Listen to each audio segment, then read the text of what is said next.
You're listening to another episode of the Just Go Bike podcast, powered by RAGBRAI. This is the award-winning podcast where we are all about the culture of cycling, just for the fun of it.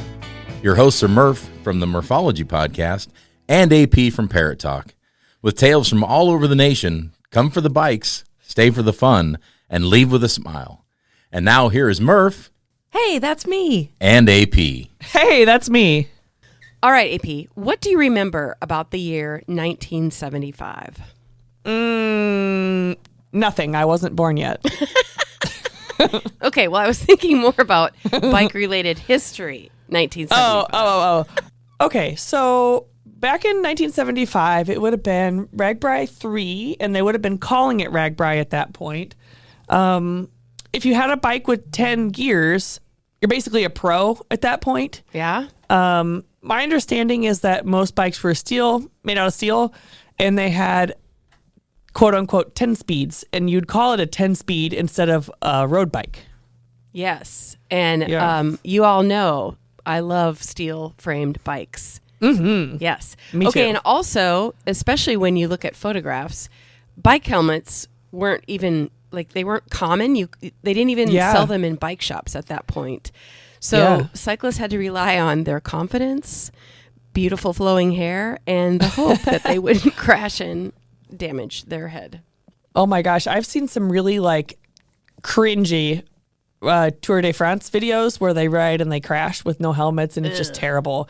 I think that's a good change from then to now. But another good change I saw, based on photos I've seen and stories that my dad has told me, cyclists would wear jean shorts while riding, and they didn't even really have spandex, or it wasn't a thing like it is today.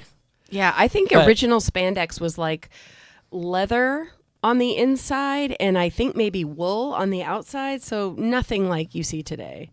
Yeah. It just makes the skin crawl to think about riding in jean shorts. Yeah. And then think about bike computers. They didn't even exist, right? So you either had to write it in your notebook, or how did you deal with no Strava, no GPS? What? How would people give you fake internet props? I mean, they didn't even have the internet. So, That's right. But if you want to talk about RAGBRAI, in 75, like I said, it was only a couple years old, and it was already becoming a legend in Iowa. For sure. And that's the perfect segue into today's episode. I recently interviewed Scott Strance, who did his first RAGBRAI in 1975 as a teenager. Wow, this is going to be good. I wonder if he knows my parents. I don't know. Maybe. They were Well, no, back he then. doesn't, and I'll tell you why. Okay. So think about this. He's 16 years old. He asks his dad, "Can I do RAGBRAI?" His dad says yes, drives him to the west side of the state of Iowa and says, "Here you go, son. I'll see you at the Mississippi River." And drove away. And just Scott didn't know anyone. He had probably his canvas tent packed in a bag, and he just went for it. That's amazing. And has he ridden every year since? Well, no. This is why he probably has not met your parents. He waited 50 years and decided in 2025 it was time to do it again. Oh, that's so cool. Yeah. So he has really good stories to share about his experiences. And I like how he compares 1975 to 2025, because he says, of course, lots of things have changed with the volume of riders and, more commercial, I guess you'd say. But when it gets right down to the core of RAGBRAI, to him, it felt the same, which I think is so cool. Well, as RAGBRAI planners, that's our goal, is to keep the heart of RAGBRAI the same year after year. We always try to come up with some cool things to make it different from year to year so you can remember each year apart. But we always want RAGBRAI to be at essence the same. So I'm so glad to hear that. And I can't wait to hear all he has to say about riding RAGBRAI in yesterday and today. All right. Well, let's get to my interview with Scott Strance.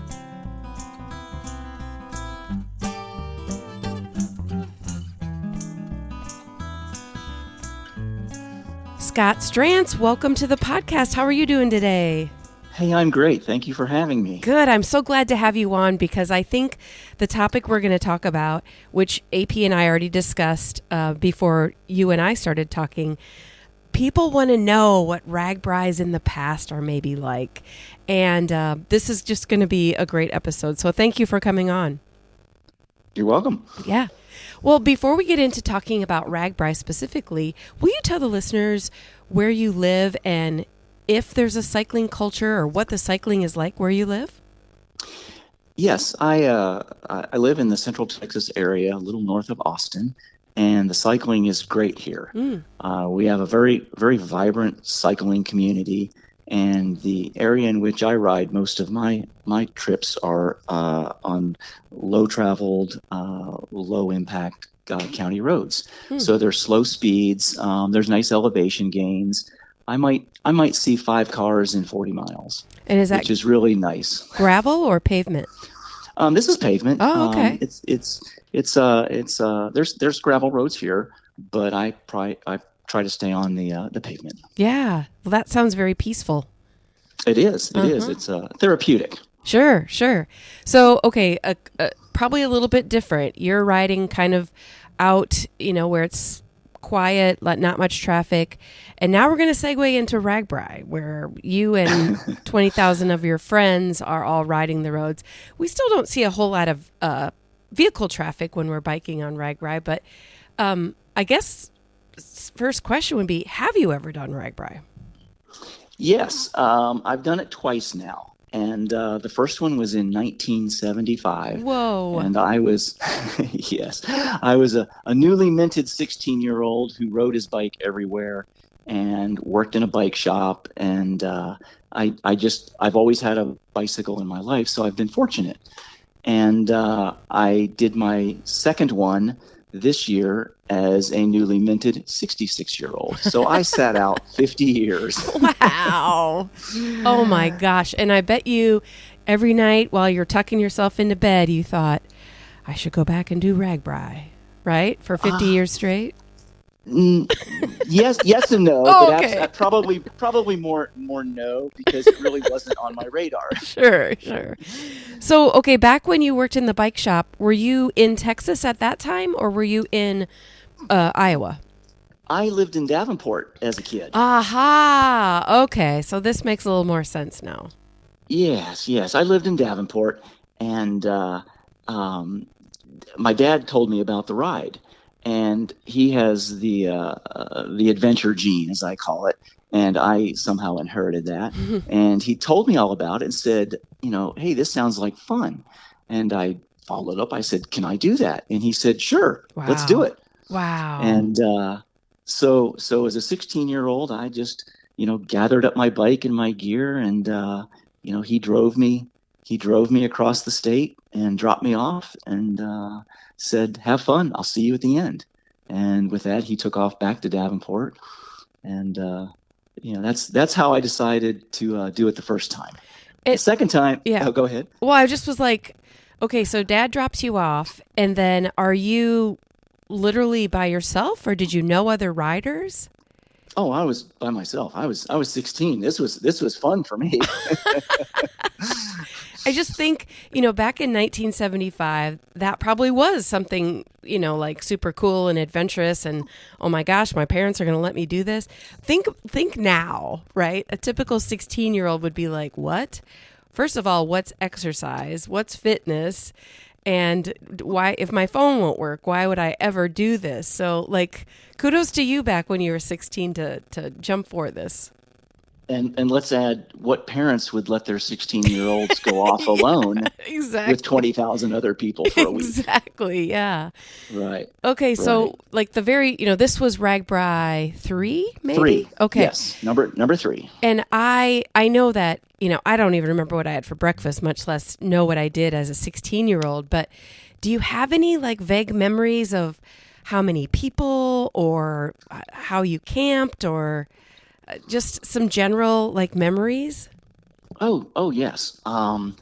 The routine was very similar to what it was this year. I recall the daily get up, knock down a camp, deliver my bag to a trailer of some type, ride that day of fun, deciding what I would eat along the way, get to the end, find my bag, set up camp, rinse and repeat, do it 7 days. That is vivid. That has not really changed. Mm-hmm. Cool memories. I had my first PBR on that ride. Oh. You know, At 16, huh? At 16, I had my first beer, and it was a PBR. So I remember that. Oh my gosh! And I'm telling you, PBR is still a cool beverage to drink. It's a cult beer. It's making a comeback. Yeah, yeah. Wow. Okay. Any other cool memories that you have top of mind? I remember how friendly everyone was. Mm. If I had to guess, there was probably a couple thousand people. It wasn't a lot of people. I didn't think it was this giant crowd as a kid. Mm-hmm. It was just, a big group of people.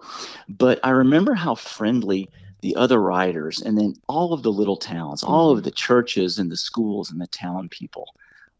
It was just a very enjoyable experience from a social perspective. Mm-hmm. The clothing was different. Oh my goodness. Everybody was in cut off blue jean shorts and t-shirts. Wow. I don't even remember if I wore a helmet, but I know I had the little cycling cap, and I still have that from RAGBRAI III. I have my RAGBRAI III cycling that is cap. so cool. That is so cool. And do you recall, like, were you on an old school, like what wouldn't have been an old school at that time, but like a drop bar 10 speed? Oh, the bikes were mostly the drop bar 10 speeds, 2 in the front, 5 in the back. And mine, I believe, was the Schwinn Latour in bright red. Oh, wow. I still have that bike, by the way. Wow. That is so cool. Is it still like rideable, or is it tucked away somewhere safe? It's tucked away. It's dusty, but with some new tubes and tires, I'm sure it would be a fine bike to go ride. Yeah. I had even given thought to riding that bike on this year's ride. Oh. I gave very brief thought to that. And I'm thinking back, I did not participate in RAGBRAI back in 1975, but I would guess if you were to compare, this year versus 1975, I would guess it was a lot more people like you who were doing it either solo or I don't think teams were developed like they are today. Does that bring back any memories?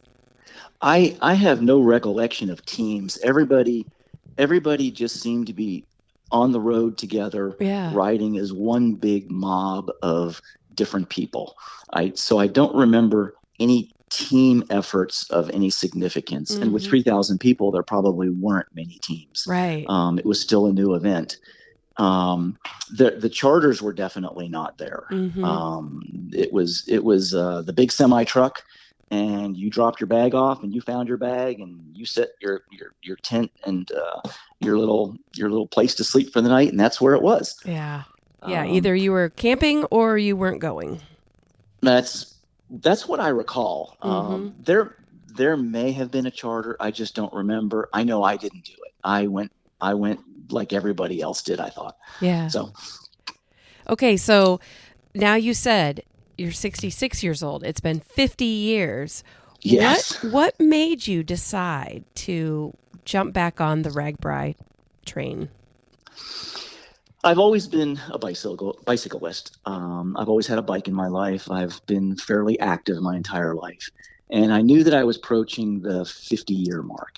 And I thought, how cool is this? I mean, how many people can say that they did one when they were a kid, sat out 50 years, which is basically your entire working career, and then possibly into retirement, and then go back and ride across the state of Iowa as 65-plus-year-old adult. Right. So there was something kind of cool about that, and I'm very goal-challenged driven. And I just thought, I need to do this. So I started a year ago, and I looked at it and went, I have another year I have to wait. And when I saw what year it was going to be, which was this year, it's like I signed up for it. I said, I just need to do this. It's 50 years. It's a nice story. And that story only got better. But it's just a good story for a goal. And 50 years seemed like a good one. Yeah. And, obvious differences would be, the culture is different, the volume of riders. But in your, as you were biking across Iowa this past year, were you consciously thinking, wow, this is so different? Or were you thinking, wow, this is so similar? I think they're both the same ride, although the scale has changed. They are exactly what you want to make of that ride. When I did it in 1975, it was very small, very communal, and it was still that, just exponentially more people. We still went through the same little tiny towns, the same hospitality, the same lemonade stands, the same kids selling cookies. The commercial aspect, though, was the biggest change, as well as the charters. I think the ride is what you make the ride of. If you want to stop at all of the little kids' lemonade stands and be that and have that experience, I think that's what you make that experience. And if you want to enjoy all of the commercial aspects, all of the vendors, that's your experience. And the first time through, I had the opportunity to only enjoy one half of that equation. And this time I had the opportunity to enjoy the other half of the equation. And I wound up splitting my time this year between the kids' lemonade stands and the little small town charm with the commercial, because everybody said, oh, you've got to have the pork chop. So it's like, okay, I had the pork chop. I had the ice cream. I had you name it, I had it. Yeah. But I think they're the same ride, but they're different only in the scale of what is offered. But the bottom line really is, what do you want to make your experience for that ride? Because it's all there. Yeah. And I was just thinking, as you were speaking about that, you can still find, like you said, the lemonade stand with the little kids that are maybe selling it outside their front door. The commercial aspect kind of has to exist at this point, because there's no way we could go to a community of 3,000 people with 20,000 bicyclists and expect everyone to have enough lemonade, coming out of their front door, out of their own fridge. So I see both sides of it, like you spoke of. I would totally agree with that. The scale of the ride with the number of people, these little towns just can't fulfill that. But going to the little kids that are all along the route was what brought me a lot of joy. And then I've also learned that you take a wad of $2 bills and give the kids $2 bills, and that puts a smile on their face. They look at it and go, what's this? This isn't real. And they look at their mom and they go, it's real. And so I was the guy that was handing out the $2 bills to all the kids. Oh, I love it. And I would say, when I was a kid and I would get $2 bills, it was very hard to spend them. I would save them. Yeah. So that's a great idea. Yeah. Tell us some memorable things about this year's RAGBRAI experience. Probably the memorable aspects are just the friendship that still exists. The social component of this. As an adult, I can appreciate these social interactions much more than just a kid. When you're a kid, social interactions are just random. As an adult, they actually mean something. So there were several people that I had ridden with, and it was an enjoyable experience because of these other people. There was a pastor out of Big Spring, Texas, Chance. He was an awesome guy. There was another pastor, Kevin, and he's out of Iowa, and rode with him. He was an interesting person as well on the bike that he chose to ride for this. I rode several days with a retired JAG officer out of Wyoming, and learned a lot about her industry. As a kid, you wouldn't necessarily think of those interactions as learning opportunities. But as an adult, you hook up with somebody next to you and you spend 4 hours, 5 hours. You have a lot of time to talk if you're riding about the same pace. And when you can talk and ride the same pace, then you're riding a good pace, because you can actually talk and ride. Right. And it makes the time go so fast. Right. What was the unique bicycle that you were speaking of the pastor? Oh, the pastor was riding a fat tire bike. Oh, so he one was of getting those bikes with like 5-inch wide Yeah. tires. So he was getting a double workout. He was getting a double workout. Yes, ma'am. Oh, wow. I know one thing you mentioned when we were emailing back and forth was that you either found or you knew about another rider that was doing almost the same thing as you.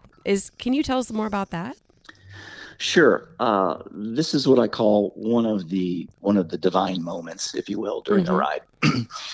I'm sitting at a picnic table in Minnesota, which was interesting because that was the first time it had ever gone out of the state. Right. And I'm sitting there across from a Des Moines Register reporter, and she's asking me about, is this my first event? And I said, no. And she said, well, when did you do your event last? And I said, 1975. And she goes, oh my.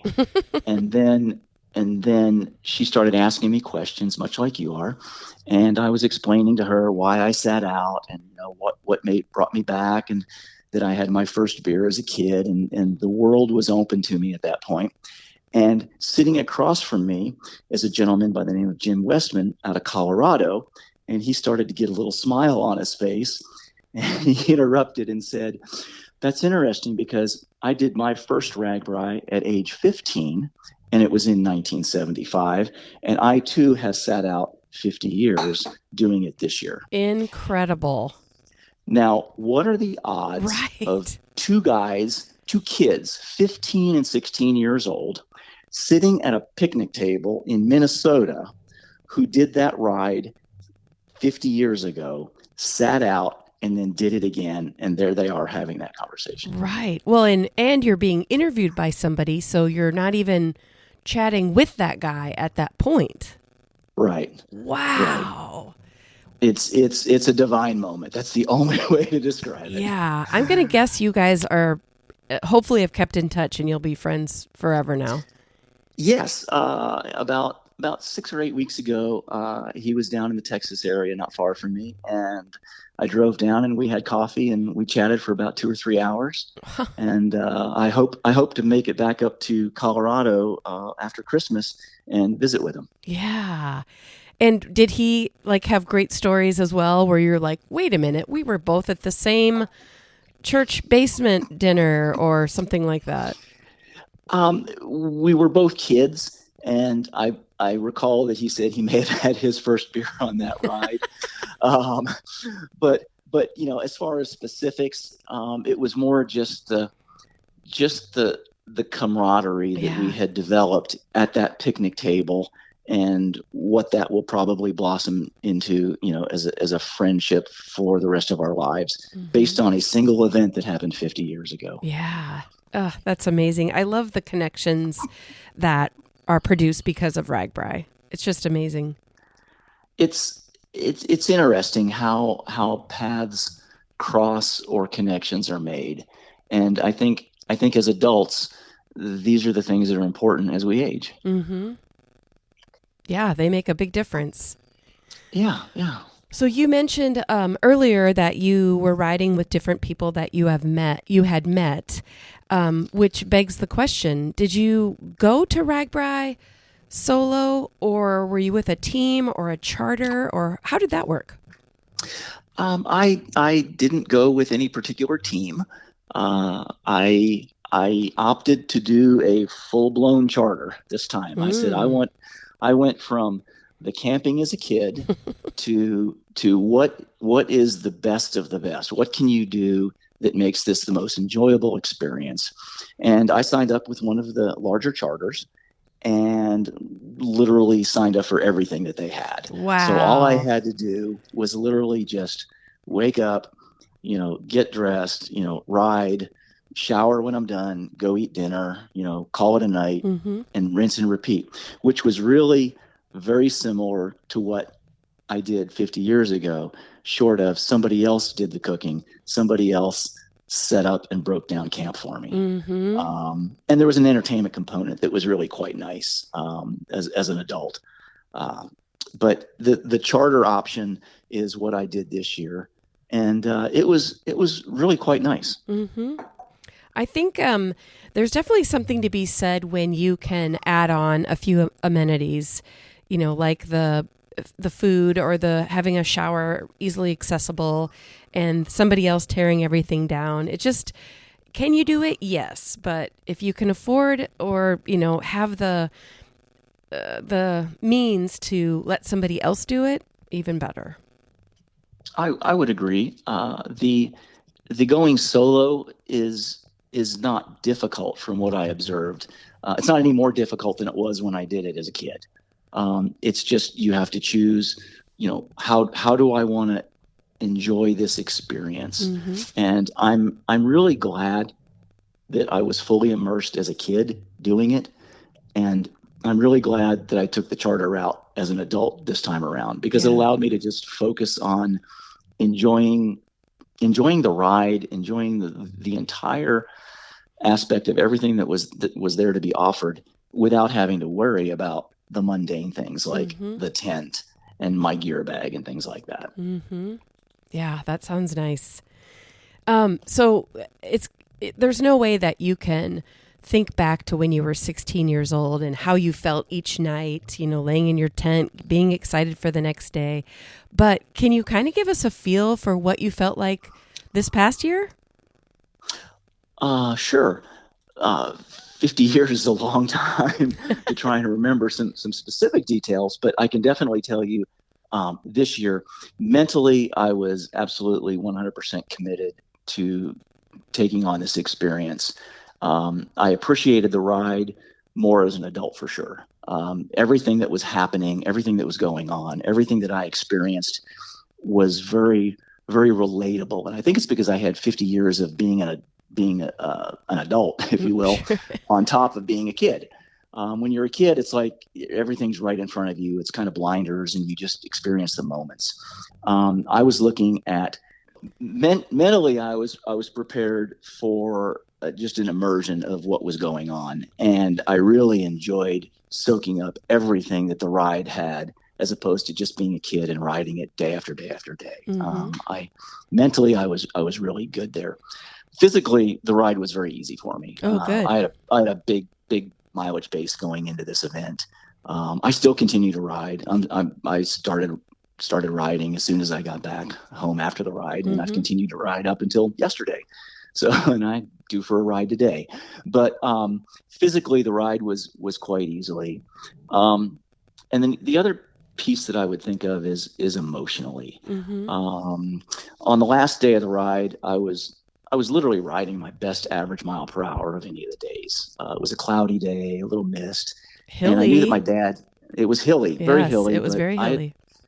I had trained for that. I knew that my dad was not well. And as it turns out, he had passed on the last day of the ride. Oh, wow. Yeah, I learned that when I dipped my front tire in the river and checked my phone. And I guess to come full circle on that one from the emotional perspective, I look at it either I was flying with him or he was riding with me. But I know for sure he was waiting for me at the end, like he did the 50 years ago, based on how effortless that day's ride was. Wow. When he said, "I'll see you at the end." 50 years ago, he dropped me off and said, "Have fun. I'll see you at the end." And I think this was his way of saying, "I'll see you at the end." What an amazing connection between the river dip, the connection with your dad on both of those events. Wow. Right. I truly believe that was another one of these divine moments. And that was his way of saying goodbye. Wow. Thank you for sharing that. That's amazing. Yeah. It's just part of life. I mean, we all have stories, and that's just mine. Right. Wow. Do you think you'll ever do RAGBRAI again? I'm not sure.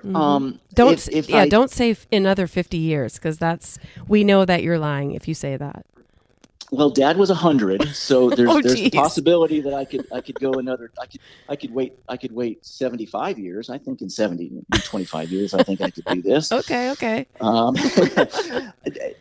But more to your question, I think the glitz of 50 years would be I'm not going to say tarnished, but I think 50 years is a good number to call it done. I would not mind doing it again on a random year, just to see if I could still do it again. Yeah, sure. I really did enjoy the ride.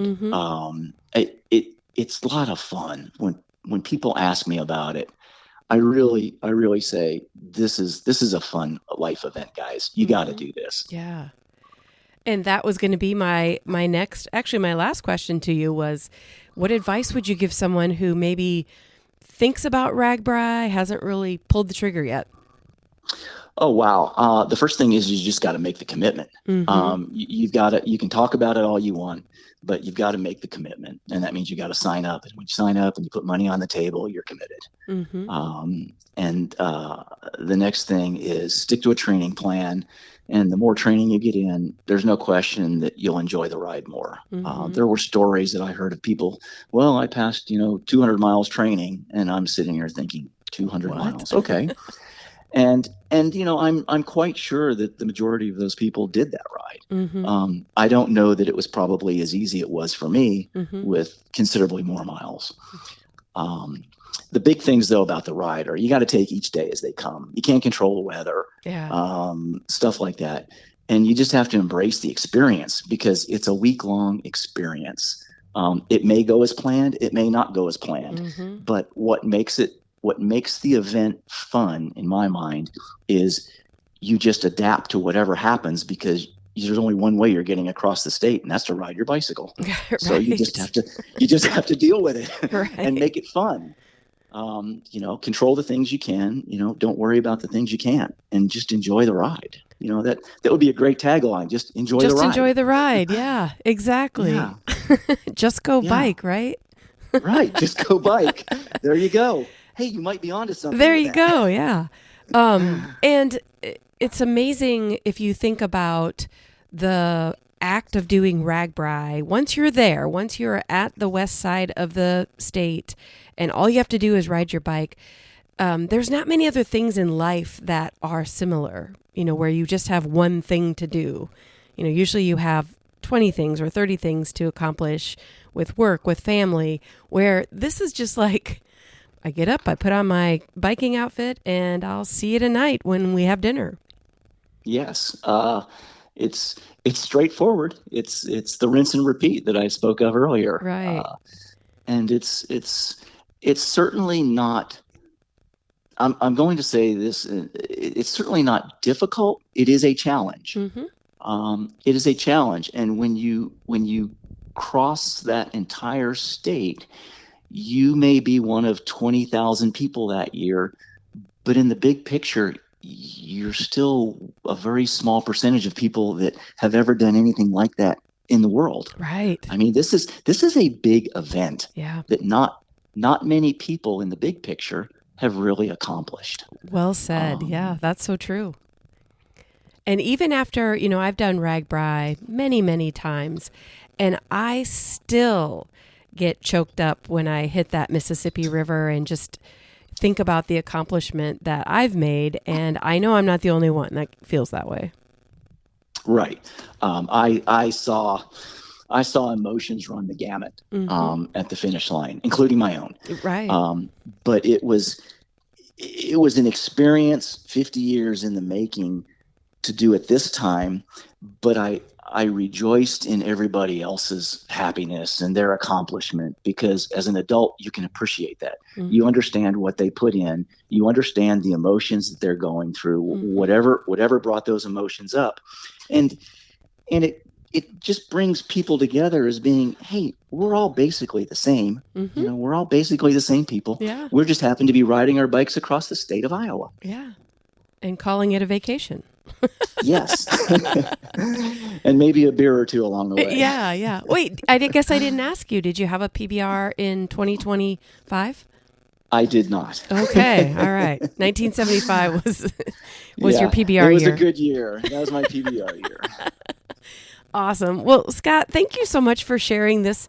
This is a great story of, coming back to RAGBRAI after 50 years and, emotional year too with your father passing. So I can't tell you how much I appreciate you talking on the podcast and letting listeners hear your story as well.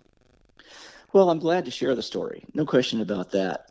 If anything that I've said, can motivate or get people to go do this, then we're both better off at that point. Yeah. the ride is enjoyable. The ride is a challenge, and the ride will make you a different person. That's really about all I have to say about it. It's you've become part of a club, if you will, part of a group. And you've got bragging rights about I've ridden my bike across Iowa. That's right. Bragging rights is it. Yeah. That's right. Well, that's the perfect ending. Thank you so much, Scott. Hey, you're very welcome. Have a great day.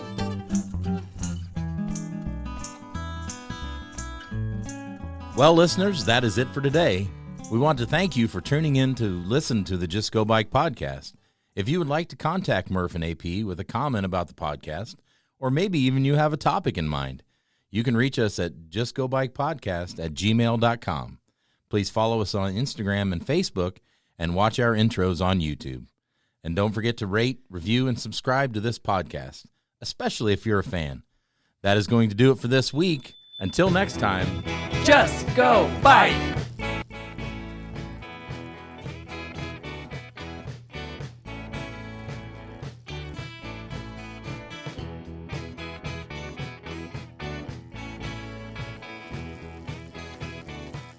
Theme song by Ryan Steer, logo by Suzanne Milosevic, produced by Kathy Murphy, social media by Andrea Parrott, intro by Pumpkin. Until next time, just go bike.